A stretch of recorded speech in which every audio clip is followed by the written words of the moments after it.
자, 이제 디모데후서 마지막 말씀이 되겠습니다. 우리가 길게 디모데후서 말씀을 가지고 계속 살펴보았는데, 오늘 마지막 때에 어떻게 우리의 인생을 하나님 앞에서 멋지게 정말 하나님 기뻐하시는 그 방향대로 살 수 있을까를 생각할 때 묵상하기 참 좋은 말씀이 디모데후서 말씀입니다. 바울은 복음을 전하다가 감옥에 갇혀 있다 그랬죠.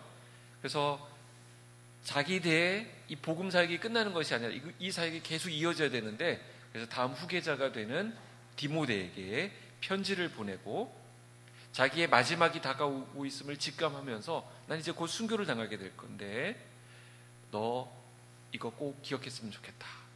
마지막 때가 가까운 사람은 본질에 집중하게 되죠.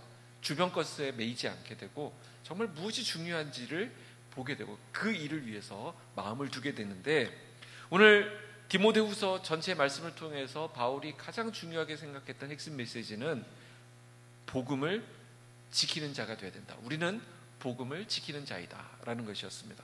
자, 복음을 지킨다고 하는 것은 복음을 전하는 것, 계속 복음이 전달되게 하는 것, 이것이 우리가 집중해야 될 마지막 때의 일이다, 이렇게 권면하고 있습니다. 자, 우리가 생각하게 되는 것이 있습니다. 왜 바울은 이 일에 몰두하게 되었을까? 왜 다른 많은 것들을 제쳐놓고 이 복음을 지키는 일에 그는 마음을 온전히 해서 마음을 쓰고 있는 것일까? 이것은 주님의 말씀에 근거한 것입니다. 사도행전 1장 8절에 보면 오직 성령이 너희에게 임하시면 너희가 권능을 받고 예루살렘과 온 유대와 사마리아와 땅끝까지 이르러 내 증인이 되리라 하시니라. 이걸 이제 예수님의 지상 명령, 이제 떠나기 전에 마지막에 남기신 유언이라고 우리가 알고 있습니다. 그러니까 결국 우리 그리스도인들의 삶을 이끄는 모든 삶의 방식, 삶의 방향성이 이 말씀에 다 담겨 있는 거예요. 우리의 삶을 어디다가 포커스를 맞추고 어디다 초점을 두고 달려갈 것이냐, 땅끝까지 이르러 예수님의 증인이 되는 것, 이것이 오늘 바울이 얘기하는 복음을 지킨다고 하는 것과 일맥상통하는 말씀이 되는 것입니다. 땅끝까지 이르러 주님의 증인이 되어야 한다는 것을 맨 우리 인생의 앞에 두고 그 나머지 것들이 따라갈 때 우리 인생이 제대로 가고 있는 것입니다. 공부도 그래요. 공부도 내가 땅끝까지 주님을 증거하기 위해서 공부합니다. 사업도 마찬가지입니다. 이 사업을 통해서 주님을 증거하는 일에 내가 쓰임받기 원합니다 라는 것입니다. 우리의 노후 계획도 마찬가지예요. 여러분, 노후에 뭐 하실 생각이세요? 계속 산에 올라갈 겁니까? 네, 하셔야죠. 그러나 우리 노후 계획도 이 말씀에 연결해서 생각하셔야 돼요. 결혼도 마찬가지. 이 결혼의 정의를 내리는 데 있어서 이 북한에서 이 결혼을 정의한 것이 참 저는 멋있더라고요. 결혼을 뭐라고 정의했나고 보니까 혁명 완수를 위한 동지적 결합이다. 멋있는 말이에요. 결혼도 혁명을 완수하기 위해서 동지적으로 결합하겠대요.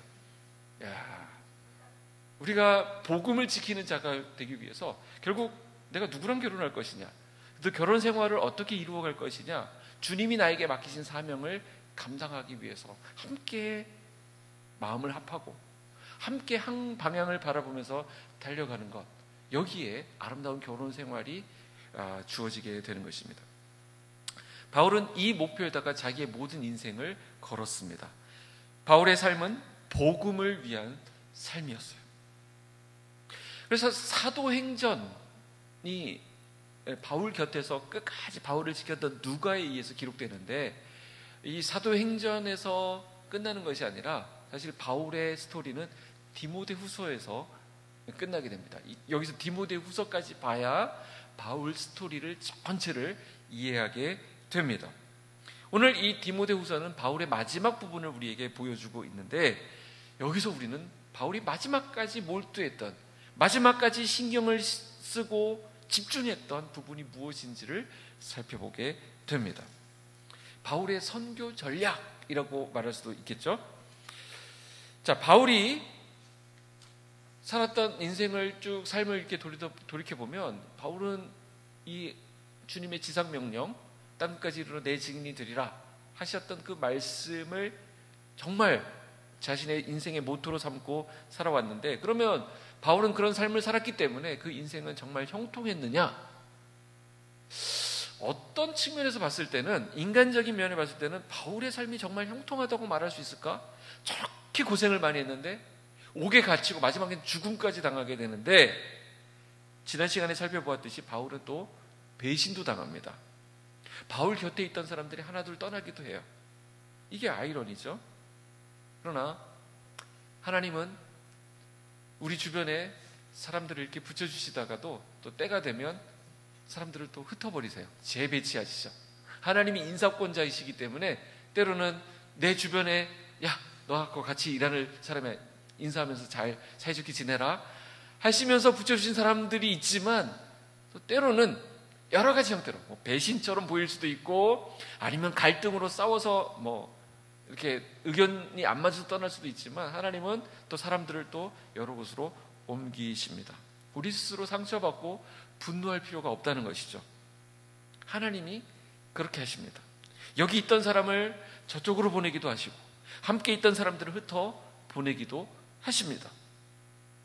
그러니까 바울의 삶을 통해서 바울이 항상 주변에 사람으로 북적이고, 바울은 전혀 상처도 안 받고 늘 이렇게 쭉 형통한 삶을 살았느냐? 인간적으로 그렇지는 않습니다. 바울 주변에도 바울을 아주 힘들게 하는 사람이 있었어요. 이렇게 언급하기도 싫은데 바울도 그걸 원치 않으실 것 같아요. 하늘나라에서 지금 14절 이하에 보면 알렉산더라고 하는 사람이 나옵니다. 그는 바울의 대적자였어요. 바울의 마음을 몹시도 괴롭혔던 사람입니다. 바울의 사역을 하여튼 여러 가지 방법으로 방해하고 힘들게 했던 사람이 바로 알렉산더라고 하는 사람입니다. 그럼에도 불구하고 오늘 바울은 알렉산더를 저주하지 않습니다. 14절 말씀을 보니까 주께서 그 행한 대로 저에게 갚으시리니 라고 하면서 바울은 모든 것을 하나님 손에 맡기는 것을 볼 수 있어요. 그리고 16절 끝부분에 가보시면 그들에게 허물을 돌리지 않기를 원하노라. 자, 다 나를 버렸으나 그들에게 허물을 돌리지 않기를 원하노라. 허물을 돌리지 않습니다. 어떻게 그럴 수 있었을까요? 바울은 그들의 그 잘잘못을 하나씩 끄집어내가지고 걔가 나한테 그때 그렇게 상처를 줬지 하면서 막 이렇게 한 것이 아니라 다 망각해버렸습니다. 망각의 은혜. 이 망각의 은혜는 참 우리에게 필요한 것 같아요. 잘 잊지 못하면 우리에게 그게 그대로 상처로 남습니다. 내가 누구에겐가 베풀었던 호의, 돈 보내줬던 거, 이런 거 내가 끝까지 기억하고 있잖아요. 근데 그 사람은 잊었어. 요거 좀 심각해집니다. 근데 이제 반대가 되면 좋죠. 나는 베풀었는데 난 까먹었어. 내가 언제? 난 그런 적 없는데. 근데 그 사람은 그걸 끝까지 고마워하면서 그때 당신이 나에게 그렇게 지원해주고 그렇게 보내주고 그렇게 위로해주고 그러지 않았느냐? 그러면 그랬어? 내가 그렇게 훌륭한 사람이었나? 이렇게 하면서 이게 감동이 있는데, 이게 반대가 되면 나는 분명히 저 사람 챙겨주고 그때 나도 없는 거 탈탈 털어가지고 그때 지원해주고 챙겨주고 했는데 그 사람 입을 싹 닫고 몰라? 모르겠는데 내가 열심히 해가지고 된 거지 무슨 소리야? 막 이렇게 되면 이게 이제 감정이 상하기 시작하는 것입니다. 나는 생생히 기억하는데 그 사람 기억 못한다. 그래서 뒤집히는 게 좋아요. 나는 싹 잊어버리고, 나한테 서운하게 했던 것도 잊어버리고, 내가 누군가에게 선의를 베풀었던 것도 그냥 하나님께 맡기고, 주께서 그 행한 대로 저에게 갚으시리니 또 저에게는 허물을 돌리지 않기를 원하나이다 하고 탁 털어버리는 망각의 은혜 여러분들 있기를 축복합니다. 바울은 알렉산더로부터 많은 해를 받았어요. 그러나 그것을 기억하지 않습니다. 지난 시간에 우리가 살펴봤던 데마라고 하는 사람도 그랬죠. 우리는 지금까지 인생길을 걸어오면서 데마 같은 사람들이 수도 없이 왔다 지나갔을 거예요. 우리 곁 곁을 지키다가 우리를 떠나간 사람, 어떨 때는 내게 힘이 되었다가 나에게서 쌩 하고 돌아선 사람들이 있을 수 있습니다. 또 알렉산더처럼 우리에게 많은 해를 끼친 사람들도 있을 수 있습니다. 그러나 16절 다시 보면 저에게 허물을 돌리지 않기를 원합니다. 이건 뭘 얘기하죠? 뒤를 돌아보지 않고 앞으로 전진하는 것을 말합니다. 과거에 매이지 않는 것. 앞을 향해서 간다고 할 때 우리가 앞을 향해서 나아가야 되는데 이때 결국 필요한 것은 역시 또 동역자예요. 우리는 혼자서 할 수 없는 존재인가 봐요. 하나님이 아예 그렇게 우리를 그렇게 만드셨어요. 그래서 우리는 부단히 또 사람이 나에게 상처 주고 떠나고 또 나를 떠나서 멀리 가버렸다 할지라도 우리는 또 부단히 누구를 찾아야 되냐면 함께 일할 동역자를 찾아야 됩니다. 오늘 디모데후서 4장 말씀이 그렇게 마무리되고 있어요. 바울 곁에 그래도 남아있었던, 마지막까지 바울이 신경 썼던 그룹, 바울과 함께 했던 사람, 뜻을 같이 하는 사람들을 바울이 생각하고 있습니다. 오늘 우리가 빛소금 광영교회 성도가 되어서 함께 예배 공동체, 진리 안에서 사랑하는 공동체가 되었고 이렇게 했는데, 우리가 앞으로 5년, 10년, 20년 이렇게 지나가면서 우리가 여기서 함께 신앙생활을 하면서 여러분들 신앙 이 안에서 여러분들이 얻기 원하는 영적 혜택이라고 해야 될까요? 이 안에 남는 것이 결국 무엇이 되어야 될까요? 결국 두 가지라고 할 수 있는데, 그것은 하나님이에요. 하나님. 우리가 하나님을 더 알기 원하고 하나님을 더 누리고 하나님을 더 풍성히 얻게 되는 것, 이것이 우리 신앙의 목표입니다. 그 다음에 두 번째가 뭐냐면, 이거는 하나님을 알게 될 때, 하나님을 사랑하게 될 때 덤으로 우리에게 주는 선물이라고 할 수 있는데, 결국 우리 주변에 동역자가 남습니다. 동역자요. 주변을 한번 돌려보세요. 여러분들 방송으로 지금 설교를 듣고 계실 텐데 옆에 있는 그분들이 동역자예요. 그리고 이제 하나님께서 환경을 허락해 주셔서 다시 만나게 될 그분들이 동역자들이에요. 우리가 하나님께서 이 험한 세상 가운데, 악한 세상 가운데서 혼자 싸우지 말고 함께 가라고 붙여주신 사람들입니다. 이제 사람들은 어떻게 생각하냐면, 내가 먼저 동역자를 모아가지고 의기투합해가지고 하나님의 일을 해야 되겠다 이렇게 생각하죠. 근데 그건 틀린 생각이에요. 내가 사람을 끌어모으면 유유상종이라고, 그 안 좋은 말이겠는데 제 친구들이 많이 썼던 말인데, 똥은 똥끼리 모인다고 그러면서 자기 나름대로는 모은다고 모으는데 걔 맨날 그 수준이에요. 그 수준. 그러니까 모여가지고 처음에는 마음이 맞는 것 같고 취미가 맞고 막 여러 가지 관심사가 맞는 것 같고 모여있지만 그 안에 비슷한 사람끼리 모였기 때문에 일이 안 돼요. 맨 그 수준에서 맨날 남 험담하는 모임, 그 모임이 되는 것이죠. 그러니까 하나님의 일은 그렇게 하는 것이 아니라 내가 주님을 위해서 내 삶을 드리고 주님이 나에게 맡기신 사명을 받고 거기에 내 삶을 드렸을 때 주변에 보이는 사람들, 그분들이 동역자들이에요. 내가 모으는 것이 아니라 하나님이 보내준 사람, 그게 동역자라는 것입니다. 우리 옆에 있는 사람들은 하나님이 내 곁에 함께 하라고 보내주신 동역자들이에요. 얼마나 귀한 분들인지 몰라요. 물론 함께 하다가 떠나는 사람들도 있죠. 그러나 바울은 그럼에도 불구하고 얼마 전까지 배신도 당하고 바울 곁에 있다가 떠나가는 사람들도 있지만, 바울은 부단히 사람을 세우고 그들과 함께 있으려 했다는 것입니다. 이것이 우리 신앙의 핵심이에요. 아이고, 바울도 참 대단하지. 참 당신도 참 보통 아니구나.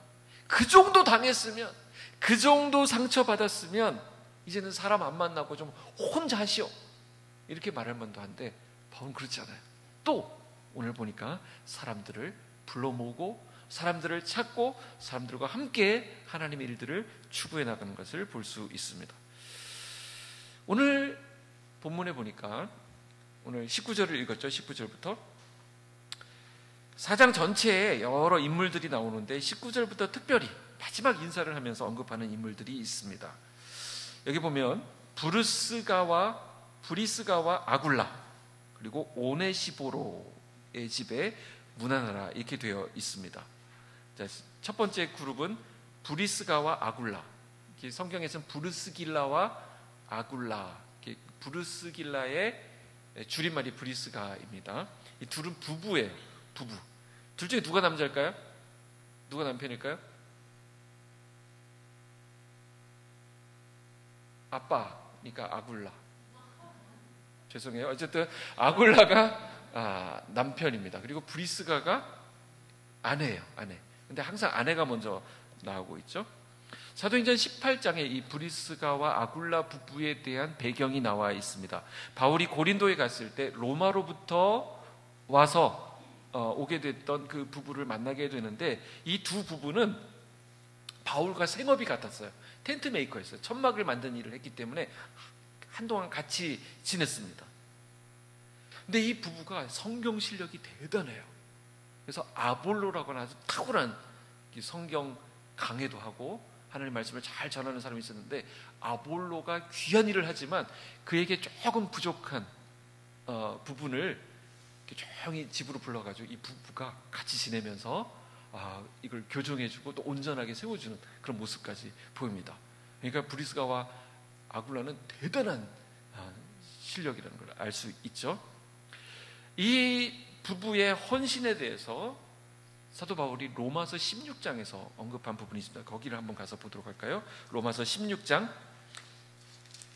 로마서에서도 16장이 마지막 장인데 거기에 또 브리스가와 아굴라 부부가 등장합니다. 16장 3절 4절에 보시면, 3절 4절 제가 읽겠습니다. 너희는 그리스도 예수 안에서 나의 동역자들인 브리스가와 아굴라에게 문안하라. 그들은 내 목숨을 위하여 자기들의 목까지도 내놓았나니 나뿐 아니라 이방인의 모든 교회도 그들에게 감사하느니라. 바울을 위해서 목숨까지도 내놓을 각오가 되어 있는 그렇게 충성스러운 사람이 브리스가와 아굴라 부부였습니다. 근데 부부가 항상 함께 나온다는 게 특이하죠. 너무 부럽습니다. 여러분들의 가정도 이렇게 되기를 축복해요. 네, 부부가 함께. 네. 당신은 집에 있어, 여자가. 내가 알아서 할 때. 이러면 안 돼요. 같이. 네. 어떻게든지 같이 가면서 이렇게 하셔야 됩니다. 근데 이제 여기에 좀 특이한 게 있어요. 부부가 같이 하는데 성경이 먼저 보여주고 있죠. 그때나 지금이나 누가 더 열심히 해요? 아내가 더 열심히 해요. 그러니까 아무리 높게 치려고 해도 아굴라를 먼저, 물론 아굴라가 먼저 나오는 본문도 있지만 거의 대부분 높은 퍼센테이지로 아내가 먼저 언급이 됩니다. 이건 뭘 의미할까요? 아내가 더 열심히 있고, 아내가 더 적극적이고, 아내가 더 먼저이고, 그런 부분이 있다는 것이죠. 근데 그렇다고 해서 이게 균형을 맞춘다고 해서 아내가 저쪽으로 내려가면 안 돼요. 아내가 그 열심을 가지고 하나님을 섬기는 부분에 있어서 항상 뭘 염두에 두냐면, 내 남편도 같이 이 아름다운 반열에 함께 동참하게 하는 것, 이걸 목표를 두셔야 됩니다. 여기 지금 봐도 지금 남편을 위해서 지금 기도하고, 우리 남편 더 좀 열심히 냈으면 좋겠다 하는 가정들이 있는데 포기하시면 안 됩니다. 브리스가와 아굴라 같은 가정이 되기를 축복해요. 열심을 그대로 지속하시고, 그러나 계속해서 이 남편이 함께 동참할 수 있도록 어떻게든 은혜의 자리, 주님을 위해서 일하는 자리, 함께 주님을 섬기는 자리에 그가 함께하고 그가 빛날 수 있도록 해주는 역할이 아내 역할이라는 것을 알 수 있습니다. 자, 브리스가와 아굴라 이런 사람이니까 바울은 참 힘이 났겠죠. 이분들만 떠올려도 그냥 가슴이 벅차오르고, 이야, 진짜 감동이 되고 그랬던 것입니다. 두 번째 어떤 사람이 있냐면 오네시보로라는 사람이 있습니다. 이 오씨를 가까이 하는 게 좋아요. 교역자를 뽑을 때 오씨 꼭 언급하셔야 되죠. 자, 그래서 오네시보로라는 사람이 있는데, 이 오네시보로라는 사람은 오늘 이 본문만 봐서는 어떤 사람인지 잘 몰라요. 우리에게 또 익숙한 이름도 아니고. 근데 디모데 후서가 시작될 때 1장에서 한번 언급이 됐었어요. 디모데 후서 1장으로 한번 가볼까요? 1장 16절 17절. 이 성경이 참 놀라운 책인 건 뭐냐면, 방금 지나왔는데 이런 말씀이 거기 있었어? 이렇게 생각하게 된다는 거예요. 자, 16절 17절 우리 같이 한번 읽어봅시다. 시작. 원하건대 주께서 오네시보로의 집에 긍휼을 베푸시옵소서.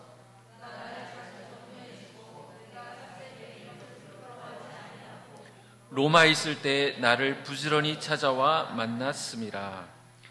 자, 오네시보로가 바울에게 의미가 있었던 건 뭐냐면, 바울이 오네시보로를 떠올렸을 때 먼저 드는 생각은 위로예요. 위로. 오네시보로를 만나면 바울이 항상 위로가 됐어요. 자주 격려해주고, 그가 나를 자주 격려해주고, 내가 사슬에 감옥에 갇힌 것을 부끄러워하지 않았고, 로마에 있을 때 나를 부지런히 찾아와서 나를 만나 주었다라는 것입니다. 이 복음을 위해서 우리가 달려가는 데 있어서 이 위로라고 하는 것은 굉장히 중요한 부분이 됩니다. 위로, 서로 하는 거예요. 그래서 제가 예전부터 그런 분들을 봤어요. 왜 목사님은 저한테 한 번도 전화를 안 하십니까? 왜 목사님이 저한테 관심을 두지 않는 것이죠? 라고 말하시는 분들 중에 성장하는 거를 본 적이 없어요. 그분은 늘 그래요. 잘 보세요 한번. 여러분들이 그런 분들이 아니기 때문에 여러분 주변을 이제 보셔야 되겠죠. 나 좀 봐주세요. 나 여기 있어요. 왜 나에게는 사랑해 주지 않는 거예요? 그거는 뭘 얘기하면 자기가 아직 애기라는 거예요. 잘하지 못하고 있는 것입니다. 근데 진짜 위로는 어디 있냐면, 내가 누군가를 케어하면서, 누군가를 위로하면서 거기서 힘이 옵니다. 거기서 능력이 생기는 것입니다. 위로는 서로 받는 거예요. 위로는 서로. 그래서 성숙한 사람이 누군가를 위로하면서 그가 내 위로를 받고 잘 크는 걸 보면서 위로를 받는 거예요. 우리 애 키우는 원리가 그렇잖아요. 예. 우리 애한테 무슨 위로를 기대하겠어요? 부모님이 저를 위해서 이렇게 기저귀를 채우시는 걸 보니 부모님의 사랑이 드디어 느껴집니다. 이렇게 말하는 거 들어보신 적 있습니까? 막 그러면서 오히려 더 땡깡을 부리죠. 예. 우리 애들 어렸을 때 그 비디오 찍은 거 보면 주로 짜증내는 게 많아요. 요즘 보면 아이고 막 이렇게 얼굴 이렇게 하는 거 있고, 뭐 사진도 좀 예쁘게 찍어보려고 웃어보라 그러면 그거 웃습니까? 그거? 그 결정적인 순간에 막 뒤로 넘어가고 막 그런 경우가 많죠. 그래서 못 찍은 사진이 얼마나 많아요. 그런데 부모가 그를 키우고 사랑해주고 위로해주고 하다 보니까 어느새 그 아이들이 커서 이제는 또 누군가를 챙기고 후배들을 막 돌아보고 막 이런 자리에 가는 것을 보지 않습니까? 바울이 오네시보를 통해서 위로를 받았습니다. 위로가 얼마나 중요한 사역인지 몰라요. 위로라고 하는 것은 무조건 찾아간다고 해서 위로가 아닙니다. 어떤 경우는 그분이 좀 혼자 조용히 좀 쉬는 시간이 필요한데 무조건 맨날 불러내가지고 위로한답시고 해가지고 그분 막 지치게 만드는 건 또 위로가 아니에요. 어떨 때는 또 적절하게, 어떨 때는 또 영적으로 이게 잘 민감한 사람은 그게 보이죠. 어떻게 이때 내가 뭐가 필요한 줄 알고 이렇게 찾아왔냐고. 내가 마침 카페인이 부족했는데 잘 왔다고. 그래서 커피 이렇게 사주러 오시는 분들 이렇게 보면 대단한 그 영성이에요. 이런 것도 좀 센스가 좀 필요한 것 같습니다. 다른 사람에게 위로가 되는 인생이 진짜 멋진 인생이에요. 내가 누군가에게 도움이 되고 있다. 누군가를 세워주고 있다. 내가 그 사람 곁에 있을 때 그 사람이 힘을 받는다. 이건 내가 실력자라는 뜻입니다. 다른 사람에게 위로를 줄 수 있는 사람이 진짜 능력 있는 사람입니다. 그래서 우리의 삶의 모든 핵심 역량은 누군가를 위로하는 일에 집중되어 있어야 됩니다. 내가 좀 누군가를 내가 조종하고 좀 지도하고 그 사람을 이렇게 부리는 위치에 있다 하더라도 우리는 그 사람을 위로할 수 있어요. 또 내가 부하 입장에 있다 할지라도 누군가를 위로할 수 있습니다. 영화 중에 아름다운 세상을 위하여라고 하는 그런 영화가 있습니다. 원래 원 제목은 Pay It Forward라고 하는 그 영화인데 우리말로 아름다운 세상을 위하여라고 되어 있더라고요. 근데 그 번역이 참 저는 마음에 듭니다. 아름다운 세상을 위하여. 이게 뭐냐면 초등학교 사회 선생님이 학생에게 과제를 내준대. 1년짜리 과제인데 좀 더 나은 세상을 위해 할 수 있는 일을 잘 생각해보고 그것을 실천해 볼 것, 이렇게 문제를 내주셨어요. 보통 이런 숙제를 내주면 보통 애들은 그냥 대충 해서 내잖아요. 근데 얘는 아주 진중하게 생각하고 어떻게 아이디어를 냈냐면 피라미드식으로 호의를 사회에 전달해요. 3명에게 내가 호의를 베풀면 그 3명이 또 각자 3명에게 해주고, 그러면 이 사회가 아름다운 세상이 되지 않겠느냐. 근데 처음에는 그게 실패한 것처럼 보입니다.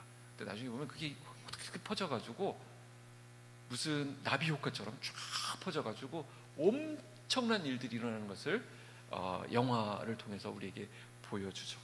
원래 우리는 뭐에 익숙해져 있습니까? 페이하면 페이백, 보상받는 것에 익숙해져 있죠. 근데 pay it forward, 앞으로 이렇게 보내는 것, 내보내는 것입니다. 근데 여기에 힘이 있다는 것이죠.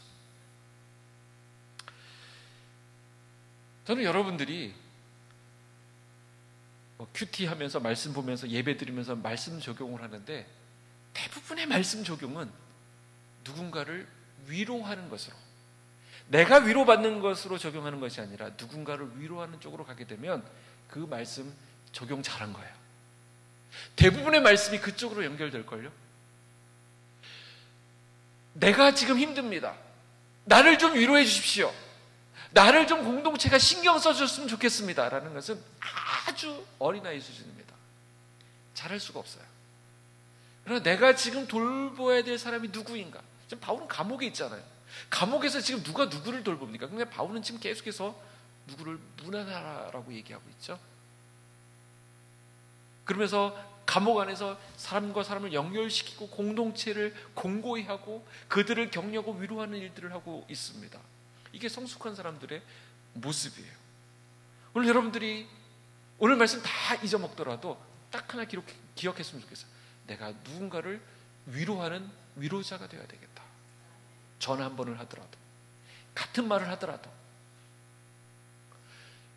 돈 드는 거 아니잖아요. 마음 쓰기 나름인데 하나님 주신 감동과 위로와 능력이 있을 때 가능한 것입니다. 누군가를 세우는 거. 이렇게까지는 적용 안 하려고 그랬는데 여러분도 좀 목회자를 위로할 수 있어야 돼요. 좀 여기 보세요. 지금 사도 바울을 위로한다 그러잖아요. 왜 이거 저는 적용하면 안 됩니까? 물론 저도 열심히 여러분들을 섬기고 해야 되겠지만 위로 서로 하는 거예요. 오늘 설교 제목이 뭐예요? 무난하라. 목회자가 성도를 무난하라로 되어 있습니까? 아니면 어떻게 되어 있어요? 서로 하게 되어 있는 거예요. 부부간에도 서로. 왜 남편은 늘 받아 먹어야 됩니까? 아닌가요? 반대로 되지 모르겠는데 어쨌든 서로 하셔야 돼요. 부모와 자식 간에도 서로. 제가 오늘 가정의 달을 맞아서 추천한 추천 도서에 보니까 부모가 자식에게 하는 것도 있지만 자식이 부모에게 하는 것도 있고 여러 가지 관계가 성경에는 나와 있습니다. 서로 하는 거예요. 서로. 자, 이 말씀을 여러분들이 좀 기억해 놓고 브리스가와 아굴라 가정, 그 다음에 오네시보로, 이들이 바울을 참 잘 위로했던 사람이었다. 이것이 바울에게 마지막까지 남아 있었던 부분이었다는 것을 생각하게 되고, 자, 우리가 바울의 행적을 이렇게 계속 따라가다 보면 바울은 이 무난하는 데 있어서도 유독 지명이 많이 등장한다는 것을 보게 됩니다. 그도 그럴 것이 바울의 사역의 대부분은 전부 선교 여행이었죠. 1차, 2차, 3차 전도 여행을 다니게 됐는데, 이걸 통해서 알 수 있는 건 뭐냐면 바울이 누군가를 무난할 때도 어디에 있는 누구 이런 말을 많이 합니다. 12절에 보면 두기고는 에베소로 보내었노라 이렇게 돼 있고, 10절에도 보면 대만은 데살로니가 갔지만 그레스게는 갈라디아로, 디도는 달마디아로, 누구와 관계되면 그 지역을 계속 연결해서 지금 말씀하고 있어요. 오늘 본문에도 보면 20절, 에라스도는 고린도에 머물러 있고 드로비모는 병들어서 밀레도에 두었으니. 자, 어떤 사람과 그 지역을 연결한다는 것은 바울의 머릿속에 뭐가 있다는 거예요? 땅끝이 있다는 것을 알 수 있어요. 바울은 계속 땅끝을 두고 누군가가 나를 떠나서 어디로 갔다고 한다면 그 사람이 거기서 그 땅끝까지 복음을 증거하는 일을 사명을 감당하기 위한 일을 위해서 나 대신 거기에 가 있는 것이다 라는 인식이 있었다는 것입니다. 그냥 다 떠나고 아무도 없고 뭐 그냥 이제 나 혼자 해야 되고 나 혼자 이제 싸워야 된다 이런 생각을 하는 것이 아니라, 그 사람이 나를 떠났다는 것은, 그 사람이 거기 가 있다는 것은 그 사람을 통해서 하나님의 일들이 거기에 진행되고 있습니다 라는 것을 생각한다라는 것이죠. 주님의 지상명령 성취를 마지막까지, 이 마지막 순간까지 생각하고 있는 바울의 모습을 보게 됩니다. 자, 바울 당시의 사람들의 일반적인 인식에서 땅끝은 어디였는가 하면 스페인, 서바나라고, 성경이 서바나라고 했는데 요즘에 스페인 지역입니다. 그 당시 사람들은 땅끝이 스페인이라고 생각했어요. 거기 이제 바다 끝이고 이제 거기 넘어가면 이제 아무것도 없다 이렇게 생각, 신대륙 발견하기 전이었나요? 그랬겠죠? 네. 그래서 로마서에 보면 바울이 서바나로 가기 위해 로마를 교두부로 생각했다고 보여지는 그런 본문들이 나옵니다. 그러니까 바울은 서바나까지, 스페인까지 복음을 전하면 이 복음 사역이 땅끝까지 이르러 내 증인이 되라고 하는 주님의 말씀을 성취한 것으로 생각을 했습니다. 자, 바울의 위대함이 바로 여기서 나옵니다. 하나님의 위대한 사명에 자신을 맞추고 있는 바울의 모습, 이것이 바울을 위대하게 만든 거예요. 오늘 저와 여러분의 머릿속에는 무엇이 그려지고 있습니까? 무엇을 완수하기 위해서 여러분들이 애를 쓰고 지금 마음을 두고 있습니까? 내 인생을 통해서 하나님께서 이루고자 하시는 그 뜻을 우리가 붙잡고 있는가를 생각해야 됩니다. 어떤 사람은 내 인생에 있어서 이름 한번 날리는 것으로, 혹은 사업 한번 제대로 일으켜서 한번 떵떵거려 보는 것으로, 혹은 내가 못다 이룬 꿈, 나는 뭐 안 된다 하더라도 내 자식을 통해서, 내 자식을 보니까 나보다 공부를 잘하더라, 거기다 모든 걸 걸고 막 해보겠다고 하는데, 하나님이 주시지 않는 꿈이라고 한다면 그 꿈을 꾸는 것 자체가 출발부터가 이제 불행의 시작이 되는 것이죠. 하나님은 그걸 기뻐하지 않으니까. 이룰 수도 없을 뿐더러 이루었다 하더라도 진정한 만족이 오지를 않습니다. 우리는 하나님께 인정받는 삶을 살아야 하는 사람들이에요. 그게 뭐죠? 하나님이 관심 두고 있는 일에 나도 관심을 두는 거예요. 하나님이 저 사람을 위로하는 일에 관심을 두고 있다면 내가 그 위로자가 되어서 그 사람 곁에 가 있어서 그 사람을 위로하면 우리는 하나님의 일을 하고 있는 것이죠. 이 방향성이 중요합니다. 평탄한 삶을 살겠다, 그냥 평범한 삶, 아무 굴곡 없는 삶을 살겠다가 우리 인생의 목표가 되어서는 안 된다는 것이죠. 이 방향도 평탄하게 가더라도 방향이 맞는 상태에서 평탄하게 가야지, 방향이 틀린 상태에서 평탄하게 가면 잘못된 것입니다. 제가 예전에 대학교 때 기차로 통학을 했기 때문에 기차를 많이 타고 다녔어요. 저희 집이 천안이었는데 천안 가는 기차가 참 많아요. 근데 그래도 제대로 된 기차를 타야지, 우리 집 안 가는 기차, 예를 들어서 부산 쪽으로 가는 기차를 타야 되는데 춘천 가는 기차를 타면 이거 완전 잘못된 거예요. 근데 이제 이쪽으로 가는 게 옛날에 비둘기호라고 있었는데 혹시 기억나세요? 막 온갖 역, 세상에 이런 역이 다 있나 하는데도 서워요. 정말 친절한 기차죠. 근데 그런 기차라도 방향이 맞으면 천천히 가도 결국 우리 목적지까지 갑니다. 근데 막 새마을호, 완전 아니 럭셔리예요. 모든 음료가 제공되고 막 기내 서비스가 있어요. 근데 방향이 우리 집 가는 방향이 아니면 그 값만큼 내려서 다시 와야 돼요. 잘못된 것입니다. 그러니까 방향을 맞추는 것이 너무나도 중요한 것이죠. 우리는 하나님을 믿는 사람들입니다. 그래서 하나님이 정하신 방향, 그 열차에서 우리가 머물러 있어야 됩니다. 넘어져도 거기서 넘어져야 돼요. 깨져도 거기서 깨져야 됩니다. 싸우더라도 거기서 싸워야 돼요. 그러다도 기차는 가니까. 다른 기차 타시면 안 됩니다. 오늘 바울의 문안을 보게 됩니다. 오늘 말씀을 정리하겠습니다. 특징이 있는데, 바울은 감옥에 있으면서도 사람을 보내고 또 오게 하고 할 때 항상 이 복음을 위해서 하고 있다는 것을 우리가 살펴보게 되고, 바울의 땅끝이 바로, 땅끝 개념이 바로 여기에 투영되어 있음을 보게 됩니다. 디모데에게 이 원리를 설명하고, 너 이리 와라, 나에게 동역자가 필요한데 너에게도 문안하는 자들이 있다, 너와 소개시켜주고 너와 함께 힘을 합쳐야 될 사람들이 있다라고 소개하고 있는 거예요. 우리는 그냥 훅 읽고 지나가지만 디모데에게는 얼마나 중요한 인물들인지 몰라요. 너와 함께 목회할, 너와 함께 하나님의 뜻을 이룰 사람들 21절에 너는 겨울 전에 어서 오라. 으블로와 부데오와 리노와 글라우디오와 모든 형제가 다 내게 문안하느니라. 이런 사람들을, 모든 이 형제들을 디모데에게 소개해주고 있습니다. 자, 그러면서 22절 우리 같이 한번 읽어볼까요? 22절 시작. 나는 주께서 내 심령에 함께 계시기를 바라노니 은혜가 너희와 함께 있을지어다. 자, 여기에 문안의 마지막을, 편지를 마지막을 마무리하고 있는데 은혜가 너희와 함께 있을지어다 그랬습니다. 자, 오늘 말씀의 결론이 되겠는데 참된 위로와 문안은 복음 안에서 극대화된다라는 것입니다. 다른 말로 하면 복음과 떨어져 있으면 위로의 코드가 맞지 않습니다. 너 잘 될 거야. 너 이제 이겨낼 거야. 복음 안에 있지 않으면 이게 전혀 위로가 되지 않습니다. 무슨 말인지도 모를걸요? 복음 안에 있을 때 이 고난을 통해서 하나님께서 우리를 연단하시고 정금같이 빚으시고 하나님께서 너의 인생을 통해서 놀랍게 일하실 거야. 탁 위로가 되는 것이죠. 그리고 복음 안에서 위로. 그래서 복음 안에서 사랑도 그냥 사랑하면 금방 깨져요. 그래서 우리 공동체가 모토로 삼는 것이 뭐예요? 어디 안에서 사랑? 진리 안에서 사랑하는 것입니다.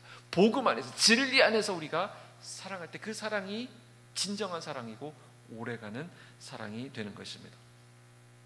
결국 그래서 우리는 다른 위로가 필요 없어요. 말이 필요 없어요. 사실은 각자의 삶의 자리에서 치열하게 전투하다가, 복음을 위해서 치열하게 싸우다가, 학교에서, 직장에서, 사업 현장에서, 가정에서 치열하게 살다가 그냥 주일날 예배드리는 장소에 이곳에 오기만 해도 그냥 믿음의 사람들, 동역자들, 함께 그 일을 위해서 매진하고 있는 사람들 얼굴만 봐도 위로가 막 돼야 돼요.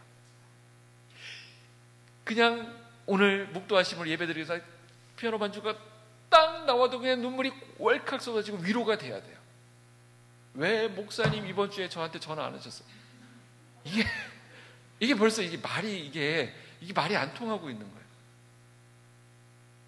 물론 우리 전화 잘 합시다. 우리 또 이제 잘 해야 되겠지만 그게 다가 아니에요.